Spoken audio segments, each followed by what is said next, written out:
G'day guys, just clean my lens. Okay, this is a 2012 D22 Navara 2.5 diesel. The instruction I've got for the service is wrong. Okay, it says, well, it's right now because I've reset it, but it wouldn't reset. So it was flashing minus 99999. Okay, and what they're saying is to hold it within 5 seconds. What they're not telling you is to hold it for 5 seconds. So, switch the ignition on, hold that for 5 seconds, release, and then you can go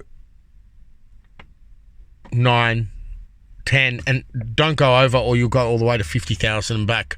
But then you just leave it, right? So, the instructions I've got are wrong. These are the instructions I've got. Okay. It is very similar, but it did not work. I'm sitting here for 15 minutes and it wasn't working. So it says turn the ignition on. A spanner symbol will appear within 5 seconds. Hold it. No. Turn the ignition on and it was minus 9999. And then I had to hold it 5 seconds and it just wouldn't work. Anyway, muck around with it that way. Okay, see, it's showing here, okay, it's showing here 97 to 14. It's showing the button next to the fuel gauge. Well, it's not. The button is next to the speedometer here. There's some variation here. Anyway, hope that helps. Bye.